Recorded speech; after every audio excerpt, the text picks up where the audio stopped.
It's time to get gardening. Dan Cashman has the word on how to get more of the plants you want and fewer weeds. Well, we were pretty lucky in Bismarck because right after Easter we had about 1.5 inches of rain, and spring is really here now. Things are greening up and waking up.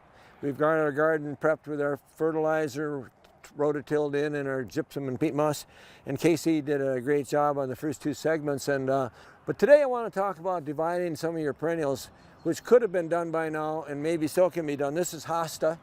I cut about half of it off, but if you have some that you want to divide and split, you can do that now, like with a bow saw or a sharp knife, and then you can replant them. You can do this with rhubarb. They're up a little bit high though, and peonies. Get them while they're small. Do it this weekend if you're going to do it at all. We're going to have weeds. Weeds are my big problem. I hate weeds. They say it's not enough to love flowers. You also have to hate weeds. So my goal this summer in the garden is to not have weeds because it takes too much time and it's a lot of work. So you can prevent weeds with something like preen, but you don't want to put it where you're going to grow things like radishes or lettuce because it won't let them come up either. So you put it on the garden after they germinate.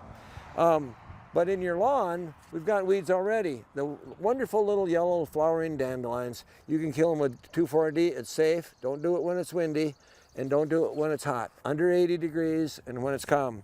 And if you have tough weeds later, you can always use Roundup. Be careful, temperature and wind again. But you can also use weed preventer in your lawn now. We call that step 1, and that's good. So that's just a few tips from me, Dan the Tree Man. Until next week, we'll talk about ornamental flowering trees. Good gardening.